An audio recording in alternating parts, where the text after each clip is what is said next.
اپنی آخرت کی تیاری بھی اسی طرح کرو جیسے دنیا کے امتحان کی تیاری کرتے ہو۔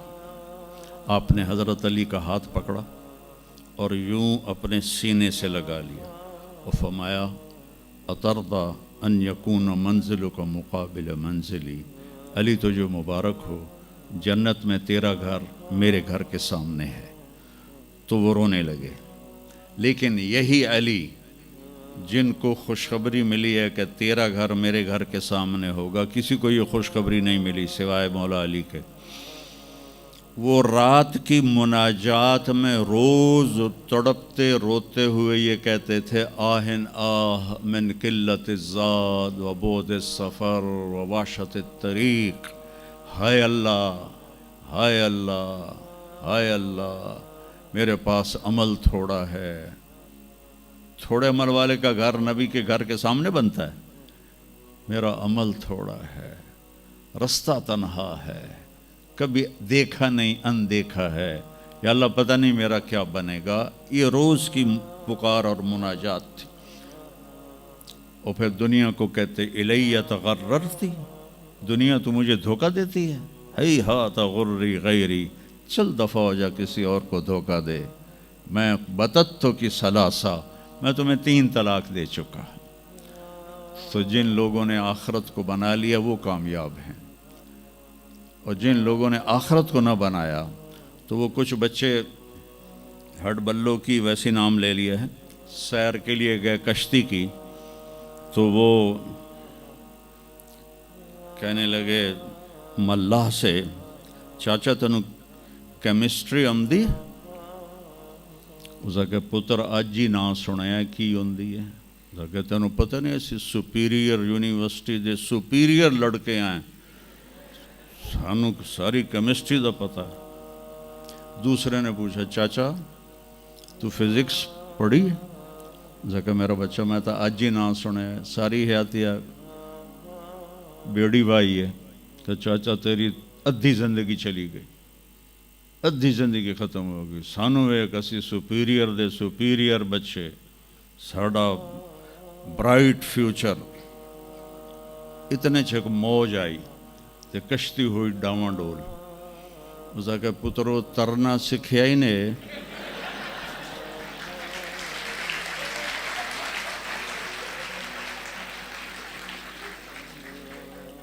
وہ آکھن لگے کوئی نہیں سکھیا، سوئمنگ پول کوئی نہیں سپیریئر ہے۔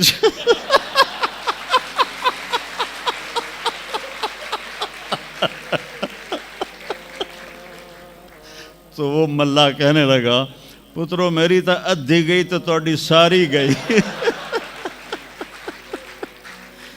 تو میرے بچوں مرتے وقت ایسا نہ ہو کہ تم کہہ رہے ہو ساری برباد ہوگی۔ اپنی زندگی، اپنے نبی کی زندگی پڑھو۔ چند تو فرائض ہیں جو میں نے ابھی پہلے گنائے ہیں، اس کے علاوہ سچ انسان کو عزت دیتا ہے، دیانتداری انسان کو عزت دیتی ہے، رزق حلال انسان کو بلند مقام باوقار بناتا ہے، اور اچھے اخلاق فرشتوں سے بھی اوپر اس کو لے جاتے ہیں۔ آپ نے فرمایا جس کے اخلاق اچھے ہوں گے میں جنت الفردوس میں گھر لے کر دوں گا۔ تو نماز کی عادت ڈالو۔ کچھ بچے جی نہیں پڑھی جاندی، کوئی دن میں کوئی ایک نماز ضرور پڑھو، جمعہ پڑھو، ایک نماز ضرور، پھر وہ 2 ہو جائیں گی، پھر وہ 3 ہو جائیں گی، پھر وہ 4 ہو جائیں گی، پھر وہ 5 ہو جائیں گی۔ میں نے جتنوں کو بھی یہ نسخہ بتایا وہ سارے اللہ کے فضل سے، گورنمنٹ کالج میں میرا تھا ساتھی، تو وہ پھر شفٹ ہو گیا انگلینڈ، تو کوئی 40-45 سال بعد اس سے ملاقات ہوئی، یہاں پاکستان آیا ہوا تھا۔ تو میں نے کہا کہ نماز پڑھتے ہو؟ کہنے لگا نہیں۔ جمعہ؟ کہنے لگا نہیں۔ تو میں نے کہا اچھا ایسا کرو، ایک نماز شروع کر دو اور ایک جمعہ شروع کر دو۔ یہ ایک فرد کا واقعہ نہیں، ایسے میں ہزاروں بچوں پر بچیوں پر تجربہ کر چکا ہوں، اور وہ 5 وقت کے نمازی بن گئے۔ تو 2 دن کے بعد فون پہ بات ہوئی تو کہنے لگا یار تو مینو ایک دسی آئی میں تو پنجے شروع کر دیتی ہیں. وہ ڈرنکنگ بھی کرتا تھا, کالج کے زمانے میں بھی کرتا تھا. کہنے لگا لو جب میں نے نماز شروع کی تو میں نے کہا میری توبہ, میں شراب کو بھی ہاتھ نہیں لگاؤں گا.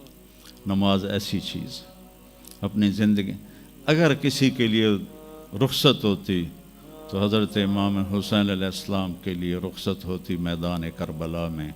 لیکن کیا جنت کے سردار, جنت کے نوجوانوں کے سردار, اور جنگ سے پہلے اونگ آ گئی اور آنکھ کھلی تو مسکرانے لگے. تو بہن زینب علیہ السلام نے پوچھا یہ کوئی ہسن دا ٹائم ہے, اتنی تو مصیبت آئی کھڑی. کہا بہن اللہ کے نبی خواب میں آئے ہیں, فرما رہے ہیں بیٹا میں لینے کے لیے آ چکا ہوں. تو اب یہ نماز نہ پڑھتے تو ٹھیک تھا, اتنا تو قتل و غارت چل رہا تھا. لیکن جو ہی ایسے سورج ڈھلا تو آپ نے زہیر تھے آپ کے رائٹ سائڈ پر جھنڈا اٹھانے والے, اور لیفٹ پر تھے حبیب, اور درمیان میں تھے عباس اپنے بھائی. تو آپ نے زہیر کو بلایا, کہا یہ شمر سے کہو تھوڑی دیر رک جاؤ میں نماز پڑھ لوں. تو زہیر نے شمر سے کہا, تو شمر نے کہا ہم جنگ نہیں روکیں گے, ہم سر اڑائیں گے. تو انہوں نے واپس آ کر کہا جی وہ انہوں نے جنگ روکنے سے انکار کر دیا ہے, اللہ کی قسم اب ان کے لیے کھلی اجازت تھی کہ یہ چھوڑ دیں اور سر کٹا دیں. لیکن آپ نے فرمایا سر کٹ سکتا ہے, نماز نہیں چھوڑ سکتی. آپ نے کہا آدھے لڑو آدھے نماز پڑھو. تو آدھوں کو جنگ پہ لگایا, آدھوں نے نماز پڑھی. پھر ان آدھوں کو جنگ پہ لگایا اور جو جنگ پر تھے ان کو نماز پڑھوائی. سب کو ظہر کی نماز پڑھوائی, اور عصر سے پہلے سب کے سر کٹ کے نیزوں پہ چڑھ چکے تھے. وہاں 1445 سال میں ایک واقعہ ہے جہاں نماز کی رخصت نظر آتی ہے. لیکن میرے نبی کے نواسے نے ایک مثال قائم کی, پوری امت کو ایک پیغام دیا کہ زیر خنجر بھی یہ پیغام سنایا ہم نے, نماز نہ چھوڑو. کبھی قضا ہو جائے تو رات کو سونے سے پہلے قضا دے کے سویا کرو.